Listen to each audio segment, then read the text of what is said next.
Welcome to RS Group of Schools for online classes. This is Naresh Sharma, your English teacher.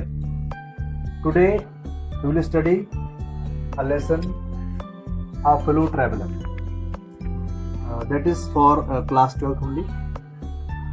This is lesson number 2 from prose, and the writer is A.G. Gardner. In this lesson has been taken from the a long lesson of this writer, that is Leaves in Wind.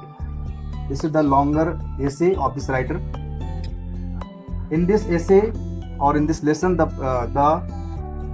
writer has described about a mosquito. Actually, he was journeying by train, and in the train he met a mosquito, and he assumed that mosquito his fellow traveler, and also he called that mosquito his fellow mortal. So let us study about this lesson. This is a very humorous lesson. I don't know which of us got into the carriage first. मुझे नहीं पता है कि हम में से कौन carriage में पहले आया था. Indeed, I did not know he was in the carriage at all for some time. मुझे नहीं पता कि वो पहले से ही मतलब कुछ समय पहले से ही वो कैरेज में था, मतलब डिब्बे में था. It was the last train from London to a Midland town. ये लास्ट ट्रेन थी जो लंदन से मिडलैंड टाउन जा रही थी. A stopping train and infinitely leisurely train.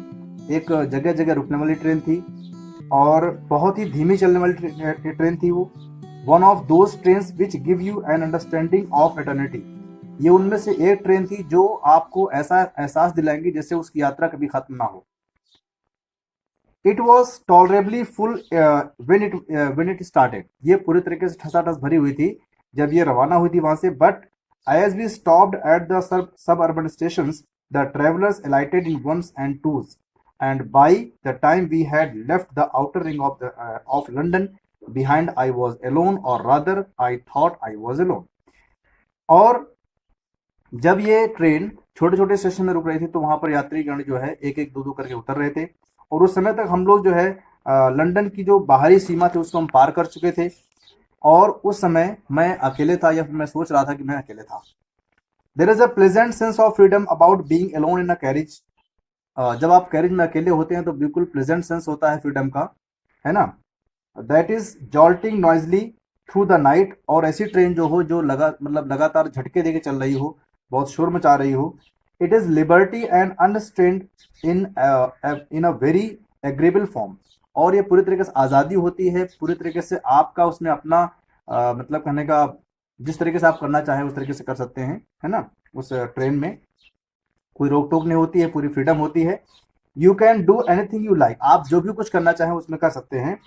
You can talk to yourself as loud as you please and no one will hear you. आप चाहें तो अपने आप से बात कर सकते हैं जितना तेज आपको बात करनी हो, और कोई भी आपको सुन नहीं पाएगा.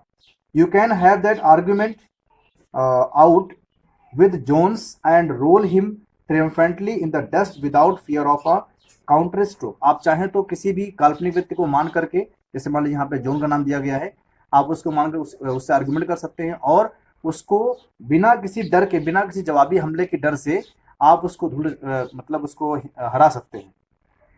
You can stand on your head and no one will see you. आप चाहें तो अपने सर के बल खड़े हो जाएं, कोई भी आपको देख नहीं पाएगा. यू कैन सिंग और डांस अ टू स्टेप और प्रैक्टिस अ गोल्फ स्ट्रोक. चाहे तो आप सिंगिंग करें, चाहे आप डांस करें, चाहे आप गोल्फ के प्रैक्टिस करें, आप कोई भी आपको देखेगा नहीं. और play marbles on the floor. चाहे तो आप मार्बल्स खेलें फ्लोर में, विदाउट लेट और हिंड्रेंस, बिना कोई रोक टोक के. You can open the window और shut it without provoking a protest. चाहे तो आप खिड़की को खुला छोड़ दीजिए और आपको कोई भी रोकेगा नहीं वहां पर. You can open both the Windows और शट बोथ. चाहे तो आप दोनों खिड़कियां खोल दीजिए, चाहे दोनों बंद कर दीजिए. Indeed you can go on opening them and shutting them as a sort of festival of freedom. चाहे तो आप जो है क्या कर सकते हैं, आप उनको खुला छोड़ते हुए या उनको बंद किए हुए मतलब जा सकते हैं, जर्नी कर सकते हैं उस तरीके से जैसे एक फ्रीडम का जैसे फेस्टिवल हो, उस तरीके से सेलिब्रेट करते हुए आप जर्नी कर सकते हैं. You can have any corner you choose and try all of them in turn.